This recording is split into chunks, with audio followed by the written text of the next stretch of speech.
உங்களோட பேர் என்னங்க? எங்கேருந்து வரீங்க? என்ன டிபார்ட்மெண்ட்? நான் வந்துட்டு என் பேர் வந்து விக்னேஷ். நான் வந்துட்டு வேலூர் டிஸ்ட்ரிக்ட்லேருந்து வர குடியாத்தம்ட்டு. நான் வந்துட்டு அக்ரிகல்ச்சர் டிபார்ட்மெண்ட் எடுத்திருக்கேன். ஓகே. சினோடைபிஸ்ட். ஸ்டெனோடைபிஸ்ட். சினோடைபிஸ்ட்ல அக்ரிகல்ச்சர் டிபார்ட்மெண்ட் எடுத்து. ஓகே. என்ன படிச்சிருக்கீங்க? நான் எம்எஸ்சி மேக்ஸ் படிச்சிருக்கேன். ஓகே. எப்போ டிஎன்பிஎஸ்சி படிக்க ஆரம்பிச்சீங்க? டிஎன்பிசி அந்த ஆக்சுவலாக நான் டிஎன்பிசி ஒரு வருஷத்துக்கு 2 வருஷம் அந்த மாதிரி 2 வருஷத்துக்கு முன்னாடி தான் சும்மா லைட்டாக ஆரம்பித்தேன். இந்த ஒரு 3 மந்த்ஸ் இப்போ ஏப்ரல்லேருந்து ஒரு 3 மந்த்ஸாக ரொம்ப ஃபோக்கஸ் பண்ணி படித்தேன். அதுக்கு முன்னாடி ஷார்ட் அண்ட் டைப்பிங் இதெல்லாம் கொஞ்சம் ஒரு 4 இயர்ஸ் பிஃபோரே முடிச்சுட்டு வந்ததுனால காலேஜ் படிக்கும்போது இது முடிச்சதுனால ஈஸியாக இருந்தது.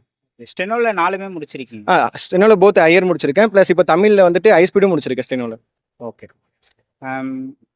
தமிழ் நீங்கள் எந்த மாதிரி படிச்சீங்க அப்படின்றத சொல்லுங்கள். தமிழ் ஆக்சுவலாக ரொம்ப நாங்கள் படித்ததுக்கும் கேட்டதுக்கும் சம்மந்தமே இல்லாத மாதிரி தான் இருந்துச்சு. பட் இருந்தாலும் அந்த ப்ரெசென்ட் டைமில் வந்துட்டு பார்த்தீங்கன்னா ஹேண்டில் பண்ணதுனால தமிழில் மட்டுமே 80 கொஷின்ஸ் போட முடிஞ்சது. அதனால வந்துட்டு பார்த்தீங்கன்னா எனக்கு இதில் கொஞ்சம் சான்ஸ் கிடைச்சது. ஓகே. மொத்தமாக எவ்வளோ கேள்விகள் போட்டீங்க? நான் 113 கொஷின்ஸ் தான் போட்டேன். ஓகே.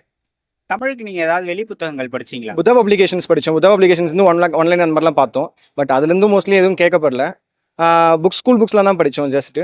பட் அந்த அளவுக்கு எதுவும் ஹெல்ப் பண்ண அந்த டைம் ப்ரெசென்ட்டில் அங்கே என்ன பண்ணிச்சோ அதுதான் ஹெல்ப் பண்ணிச்சு. ஆப்ஷன் எலிமினேஷன் மெத்தட் அந்த மாதிரி தான் யூஸ் ஆச்சு. அதுக்கு தான் டைம் எடுத்துக்கிச்சு அதிகமாக. ஓகே. மேக்ஸ் எந்த மாதிரி படிச்சிங்க? நான் எம்எஸ்சி மேக்ஸ்ன்றதுனால அந்த அளவுக்கு மேக்ஸ்க்கு ஃபோக்கஸ் பண்ணல. ஸோ அதனால் மேக்ஸ் எனக்கு ஈஸியாக தான் இருந்தது. ஓகே. நிறைய ஆஸ்பிரன்ஸுக்கு மேக்ஸ் தான் ஒரு பேர்டனாக இருக்குது. என்ன ஒரு சஜஷன் சொல்லுவீங்க மேக்ஸ் படிக்கிறது? ஆக்சுவலாக மேக்ஸ் வந்து ப்ராக்டிஸ் மட்டும் தான். ப்ராக்டிஸ் இல்லைனா மேக்ஸ் வந்துட்டு நம்மளால் ஒன்றும் ஃபோக்கஸ் பண்ண முடியாது. நான் எம்எஸ்சி மேக்ஸ்ன்றதுனால எனக்கு மேக்ஸ்க்கு அந்த அளவுக்கு டைம் எடுக்கும் தேவைப்படல. ஈஸியாக இருந்தது எனக்கு மேக்ஸ். பட் மற்ற ஆஸ்பிரண்ட் வந்து பார்த்தீங்கன்னா நீங்கள் ப்ராக்டிஸ் பண்ணனா மேக்ஸ் வந்து டெஸ்ட் பண்ணவே முடியாது. ஃபாஸ்ட்டாக ப்ராக்டிஸ் பண்ணி முடிச்சா மட்டும் தான் நம்ம மேக்ஸ் ஈஸியாக ஸ்கோர் பண்ண முடியும். ரீசனிங் எந்த மாதிரி படிச்சீங்க? ரீசனிங் அதான் ஆப்டிட் மென்டல் ஆப்டிட். நம்ம ரீசனிங் வந்துட்டு பார்த்தா அந்த மேக்ஸ் கொஞ்சம் நாலேஜ் இருந்தாலே போதும். ரீசனிங் வந்துட்டு ஈஸியாக அப்ரோச் பண்ண முடியும். நமக்கு அங்கே ப்ரெசன்ஸ் ஆஃப் மைண்டில் அங்கே என்ன ஒர்க் பண்ணுறோம், எப்படி அட்டன் பண்ணுறோம் அப்படின்றது தான் ரீசனிங் இருக்குது. ஓகே. ஜிஎஸ் எந்த மாதிரி படிச்சீங்கன்னு சொல்லுங்கள். ஜிஎஸ் வந்துட்டு ஆக்சுவலாக என் கூட ஃப்ரெண்ட் ஒருத்தர் ஜெயஸ்டின்னு சொல்லிட்டு கூட சேர்ந்து படிச்சாங்க. அவங்க கூட படிக்கும்போது வந்துட்டு பார்த்தீங்கன்னா நான் கொஞ்சம் படிச்சுட்டு அவங்களுக்கு எக்ஸ்பிளைன் கிளாஸ் எடுக்கிறது, அப்புறம் அவங்க படிச்சுட்டு எனக்கு டிஸ்கஸ் பண்ணுறது, இந்த மாதிரி 2 பேரும் சேர்ந்து ஒன்றா டிஸ்கஸ் பண்ணதுனால வந்துட்டு பார்த்தீங்கன்னா நிறைய ஸ்கோர் பண்ண முடிஞ்சிச்சு. ஜிஎஸ். நோட்ஸ் எல்லாம் எடுத்து படிச்சிங்களா? நோட்ஸ் நிறைய எடுத்தேன் ஆக்சுவலாக. நோட்ஸ் அதான் ஒரு லெசனுக்கும் வந்துட்டு பார்த்தீங்கன்னா எந்தெந்த இம்பார்ட்டன்ட் பாயிண்ட்ஸ் அதெல்லாம் நோட்ஸ் எடுத்து அந்த நோட்ஸ்லேருந்து நாங்கள் ரிவிஷன் பண்ணும்போது அந்த டெஸ்ட்டு போடும்போது அந்த நோட்ஸ் யூஸ் ஆச்சு. அந்த மாதிரி ரீகால் பண்ணி பார்த்து ரொம்ப நல்லா யூஸ் ஆச்சு. ஒரு லாஸ்ட் 3 மாதம் நான் சின்சியராக படித்தேன்னு சொன்னீங்க. நான் படிச்சதே அந்த லாஸ்ட் 3 மாதம் மட்டும் தான். ஆக்சுவலாக அதுக்கு முன்னாடி வரைக்கும் நான் எஸ்எஸ்சி ட்ரை பண்ணிட்டு இருந்தேன். எஸ்எஸ்சி கிளிக் ஆகாதனால அந்த ஜனவரி பிப்ரவரியில் ஒரு மாதிரி வெக்ஸ் ஆகி அதுக்கப்புறம் ஏப்ரல் அப்படியே ஸ்டார்ட் ஆகி ஏப்ரல்லேருந்து ஒரு 3 மந்த்ஸ் அவங்க ஃப்ரெண்ட் ஒருத்தர் கம்பெனி கொடுத்தாங்க. நானும் அவங்களும் நல்லா ஃபோக்கஸ் பண்ணி படிச்சதுனால ஸ்டெனோ இருந்ததுனால எனக்கு இப்போ உள்ள வந்து முடியும். ஒரு நாளைக்கு எவ்வளோ நேரம் படிப்பீங்க? சொல்லவே முடியாது. ஒரு 12-13 ஹவர்ஸ் கிட்ட படிக்கிற மாதிரி இருக்கும். ஓகே. ஒரு எப்படி பிரிச்சுப்பீங்க உங்கள் ஹவர்ஸை நீங்கள்? ஃபஸ்ட்டு வந்துட்டு பார்த்தீங்கன்னா ஹிஸ்ட்ரி, இப்போ ஒரு ஜென்ரல் ஜிஎஸ் அப்படின்னா ஹிஸ்ட்ரி பாலிட்டி இந்த மாதிரி இருக்கணும். ஒரு நாளைக்கு இப்போ பாலிட்டி எடுத்துட்டு அடுத்த நாள் அந்த ஈவினிங் டைமில் வந்துட்டு பார்த்தீங்கன்னா அந்த மத்தியான டைமில் தமிழ் எடுத்துட்டு ஈவினிங் அந்த தூக்கம் வர டைம்லாம் வந்து பார்த்தா மேக்ஸ் பார்த்துருவேன். ஏன்னா மேக்ஸ் பார்க்கும்போது நம்மளுக்கு கொஞ்சம் தூக்கம் வராது. இது விட்றா அப்படின்னு கொஞ்சம் திங்க் பண்ணுற மாதிரி இருக்கிறதுனால தூக்கம் வர டைமில் மேக்ஸ் பார்த்துருவேன். மற்றபடி இந்த மார்னிங் ஒரு ஹிஸ்ட்ரினா தமிழ், அந்த சேம் டைம் தமிழ், இங்கிலீஷ், ஒரு ஜிஎஸ், ஒரு மேக்ஸ், அப்படியே 2 கண்டினியூவாக டெய்லியும் போயிட்டே இருக்கும். ஜிஎஸ்க்கு ஏதாவது அவுட் சோர்ஸ் படிச்சிங்களா? அவுட் சோர்ஸில் எதுவும் படிக்கல. ஆக்சுவலாக ஸ்கூல் புக்ஸே தான் படித்தோம். ஸ்கூல் புக்ஸ் படித்து வீடியோஸ் யூடியூப்ஸ் நிறைய சேனல்ஸில் வீடியோஸ் பார்த்துட்டு இருந்தேன். அதை பார்த்து டெஸ்ட் போட நமக்கு ஒரு ஐடியா கிடச்சிச்சு. ஓகே. இப்போ நீங்கள் உங்களுக்கு மொபைல் டிஸ்ட்ராக்ஷன் இருந்ததா படிக்கிறப்ப? கண்டிப்பாக எல்லாருக்குமே மொபைல் டிஸ்ட்ராக்ஷன்ஸ் இருக்கும். நான் நிறைய இந்த இன்ஸ்டா அந்த மாதிரி ஒரு சில எந்தெந்த ஆப்ஸ்லாம் நம்ம டிஸ்ட்ராக்ட் பண்ணுறதோ அதெல்லாம் அன்இன்ஸ்டால் பண்ணிவிட்டு ஃபோன் வந்துட்டு ஆனால் ஃபோனில் தான் படிக்கிற சுச்சுவேஷன் நிறைய இருந்ததுனால ஃபோன் அதிகமாக யூஸ் பண்ண முடியல. ஈஸியாக கிளியர் பண்ணிட்டேன். உங்கள் ஃபேமிலியிலலாம் சப்போர்ட் பண்ணாங்களா? ரொம்ப அம்மா அப்பா எல்லாருமே எங்கள் ஃபேமிலி எங்கே இருக்க எல்லாருமே வந்து பார்த்தீங்கன்னா ஃபங்க்ஷன்ஸ் நிறைய வரும். ஆனால் ஃபங்க்ஷன்ஸ்லாம் போகாமல் வீட்லேயே உட்காந்துட்டு என்னால் படிக்கிறதுக்கான அவ்வளோ ஹெல்ப் பண்ணாங்க. என் ரூமில் விட்டுருவாங்க. நான் எப்போ வெளியே வரணும் அப்புறம் சாப்பாடு ரெடியாக இருக்கணும். அவ்வளோ ஃப்ரீடம் கொடுத்துட்டாங்க. நான் நைட் எழுவுனா பால் எழுவுனா எதுவுமே தெரியாது. நான் வெளியே வந்தால் எனக்கு சாப்பாடு போட்டு திரும்ப உள்ளே போய் அமைச்சிருவாங்க. நான் பாட்டு உள்ளே போய் படிக்க ஆரம்பிச்சிருவேன். நீங்கள் டிஸ்டர்பாக இருக்கீங்க, படிக்கிற மைண்ட் செட்டே இல்லை அப்படின்னா எப்படி அதை வந்து மோட்டிவேட் பண்ணி படிக்க ஆரம்பிப்பீங்க? ஆக்சுவலாக நமக்கு ஒரு மாதிரி அது ஒரு கம்பைன் ஸ்டடி வந்து நல்லா ஹெல்ப் பண்ணும். இப்போ நம்ம எப்பெல்லாம் டவுன் ஆகிறோமோ ஆப்போசிட்டில் இன்னொருத்தர் படிக்கும்போது அவங்க அப்போ கொஞ்சம் பாசிட்டிவாக இருப்பாங்க. அப்போ அவங்க நம்மளை மோட்டிவேட் பண்ணுவாங்க. அதே தனியாக படிக்கிறவங்களுக்கு வந்துட்டு பார்த்தீங்கன்னா டிஸ்ட்ராக்ட் ஆச்சுன்னா லைப்ரரி நிறைய யூஸ் பண்ணலாம். லைப்ரரி போய்ட்டுனா அங்கே எல்லாருமே படிக்கிறவங்க இருப்பாங்க. அந்த இடத்துல நம்ம மட்டும் வந்துட்டு வேறு டிஸ்ட்ராக்ஷன் வரவோ மைண்ட் வரோ தோணும். எல்லாரும் படிச்சுட்டு இருக்காங்க, அப்போ நம்மளும் படிக்கணும், நம்ம டைம் வேஸ்ட் பண்ணக்கூடாதுன்னு சொல்லிட்டு நமக்கு இதுவாகும். தனியாக படிக்கிறவங்க லைப்ரரி போய் படிக்கிறது ரொம்ப பெட்டராக இருக்கும். இதே வீட்டில் இருக்காங்கன்னா கம்பைண்டாக உட்காந்து ஃபோன்லையோ இல்லை மாற்றி டிஸ்கஸ் பண்ணுறது கரெக்டாக இருக்கும். நீங்கள் செல்ஃபாக படிச்சிங்களா அகாடமி போனீங்களா? ஆக்சுவலாக அகாடமி ஜாயின் பண்ணிவிட்டு அதுக்கப்புறம் எனக்கு அது செட் ஆகாதனால வெளியே வந்துட்டேன். அதுக்கப்புறம் அதான் எஸ்எஸ்சி ப்ரிப்பேர் பண்ணிட்டு இருந்தேன். அப்படியே இந்த டாட்டி கேட்ட டிஎன்பிஎஸ்சி கொஸ்டின் பேப்பருக்கும் இதுக்கும் சம்மந்தமே இல்லை. இந்த அகாடமி போய் படிச்சதுக்கும் இதுக்கும் சம்மந்தமே இருக்காது. ஏன்னா டோட்டலாக வேறு மாதிரி இருந்ததுனால செல்ஃபாக தான் நான் ப்ரிப்பேர் பண்ணிட்டு இருந்தேன். ஓகே. இப்போ செல்ஃபாக ப்ரிப்பேர் பண்ணுறீங்கன்னா டவுட்ஸு ஏதாவது சந்தேகங்கள் வந்தால் நீங்கள் எப்படி நிவர்த்தி பண்ணிப்பீங்க? ஆக்சுவலாக டவுட்ஸ் இப்போ தமிழ் படிக்கிறதுல ஒரு டவுட்ஸ் வரும். அது எனக்கு ஆக்சுவலாக தமிழ் ரொம்ப பிடிக்குன்றனால ஸ்கூலில் படித்த தமிழே வந்து பார்த்தீங்கன்னா எனக்கு இப்போ நல்லா ஹெல்ப் பண்ணுச்சு.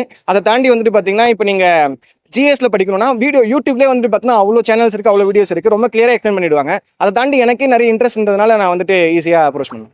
நீங்க ஃபாலோ பண்ண ஏதாவது ஒரு 2-3 சேனல் சஜஸ்ட் பண்ணுங்க. யூடியூப் சேனல்ஸுங்களா? YouTube channel. கிருஷோபா அகாடமி, அதுக்கப்புறம் வந்துட்டு சுரேஷ் ஐஎஸ் அகாடமி, அதுக்கப்புறம் மோஸ்ட்லி இது ரெண்டும் பார்ப்பேன். மற்றபடி நிறைய சேனல்ஸ் இருக்குது. ரேண்டமாக ஒரு சேனல் ஒன்று நல்லா இருக்கும். கரண்ட் அஃபேர்ஸ் எப்படி படிச்சு? கரண்ட் அஃபேர்ஸே நான் தொடரல ஆக்சுவலாக. அது வந்துட்டு பார்த்தீங்கன்னா அது பக்கமே கை வைக்கல.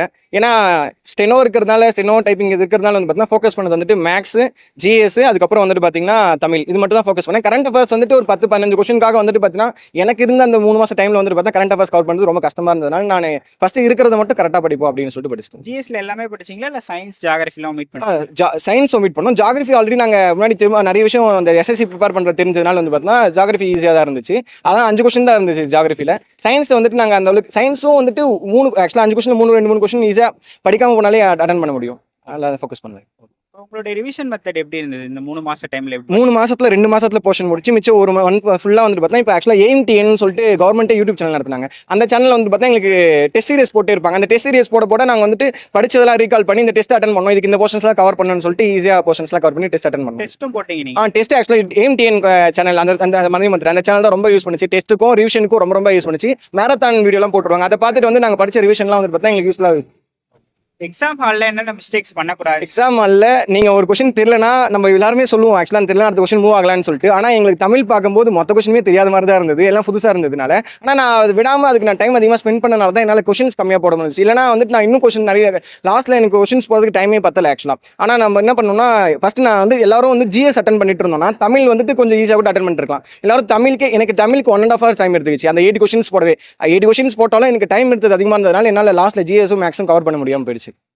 டைம் மேனேஜ்மெண்ட் ரொம்ப கஷ்டமா இருந்தது. ஆனால் எல்லாருக்கும் சொல்றது என்னன்னா ஃபர்ஸ்ட் உங்களுக்கு ஈஸியாக இருக்க கொஸ்டின்ஸ் மட்டும் முதல்ல ஜிஎஸ் முதல்ல போயிடுங்க.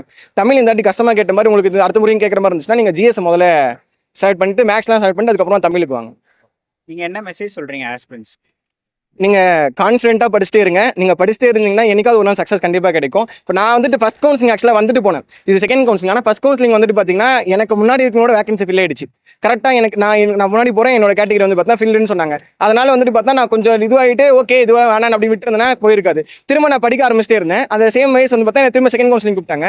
லாஸ்ட்டாக போயிட்டு இந்த மாதிரி முடிஞ்சதுனால இந்த நான் என்ன கவுன்சிலிங்கை நான் ஃபஸ்ட்டாக வெளியே வந்தேன். ஃபர்ஸ்ட் என்னால் வந்துட்டு அன்னைக்கு போயிருந்தா கூட ஏதோ ஒரு கோட் ஏதோ ஒரு சம்திங் ஏதோ ஒரு டிபார்ட்மெண்ட் கோட் ஏதோ ஒரு மூலையில் கிடைச்சிருக்கும். அந்த செகண்ட் கவுன்சிலிங் ஒரு ஆப்ஷன் வந்ததுனால என்னவோ தெரியல இந்த நான் அக்ரிகல்ச்சர் டிபார்ட்மெண்ட் எடுத்துக்கு அந்த எக்ஸ் மேனோட போஸ்ட்லாம் எங்களுக்கு கேரி ஃபார்வர்ட் ஆனதுனால வந்துட்டு பார்த்தா என்னால் அக்ரிகல்ச்சர் டிபார்ட்மெண்ட் எடுக்க முடிஞ்சிச்சு. இந்த 2 மாத காலத்தை எப்படி கடந்தீங்க நீங்க? படிப்பு தாங்க. திரும்ப வந்துட்டு படிக்கிறதுல ஒரு நாள் ஆகிட்டோம்னா நம்ம வந்துட்டு அந்த 2 மாத காலம் ஆக்சுவலாக ஓகே போஷா அது அடுத்த வேலையை ஆரம்பிக்கணும், அடுத்து படிக்க ஆரம்பிக்கணும். இது வந்துட்டு நான் எடுக்கிறது ஓகே. ஆனால் வீட்டில் வந்துட்டு பார்த்தீங்கன்னா படிச்சுட்டு இதுலன்னா அடுத்துன்னு சப்போர்ட் பண்ணனால மட்டும்தான் வந்துட்டு பார்த்தீங்கன்னா இந்த மாதிரி முடிஞ்சிச்சு. ஆனால் மற்ற வீட்டிலலாம் இந்த மாதிரி பண்ண மாட்டாங்க. ஃபெயில் ஏன் அப்படியே உட்காந்துருக்க வேஸ்ட் பண்ணாது அப்படின்னு சொல்லுவாங்க. பேரண்ட்ஸ்க்கும் நான் சொல்கிறது என்னன்னா எங்கள் அம்மா எங்கள் அப்பா மாதிரி வந்து பார்த்தா நீங்கள் சப்போர்ட் பண்ணுங்க. இந்த மாதிரி வந்துட்டு பார்த்தீங்கன்னா படிக்க முடியல ஃபெயில் ஆகிட்டாங்கன்னா அடுத்த எக்ஸாமுக்கு ஒழுங்காக படி பார்த்துக்கலாம் அப்படின்னு ஒரு மோட்டிவேட் பேரண்ட்ஸ் சைட்லேருந்து வரணும். அப்படி வந்தால் மட்டும்தான் வந்து பார்த்தீங்கன்னா அவங்களால ஈஸியாக கிளியர் பண்ண முடியும். Thanks note. நீங்கள் யாருக்குன்னா நன்றி சொல்லணும்னா சொல்லலாம். எங்கள் ஃபேமிலி ரொம்ப பெருசு. எங்கள் ஃபேமிலி இருக்க எல்லாருக்குமே ரொம்ப தேங்க்ஸ். அப்புறம் அப்பா அம்மா ஸ்பெஷலாக எல்லாருக்கும் தெரியும். வீட்டில் இருக்க அண்ணா அக்கா எல்லாருக்குமே ரொம்ப தேங்க்ஸ். ஏன்னா நிறைய ஃபங்க்ஷன்ஸ் வச்சாலும் நான் நிறைய இடத்துக்கு போயிருக்க மாட்டேன். போகாதனால தான் என்னால் இந்த ஜாப் வாங்க முடிஞ்சிச்சு.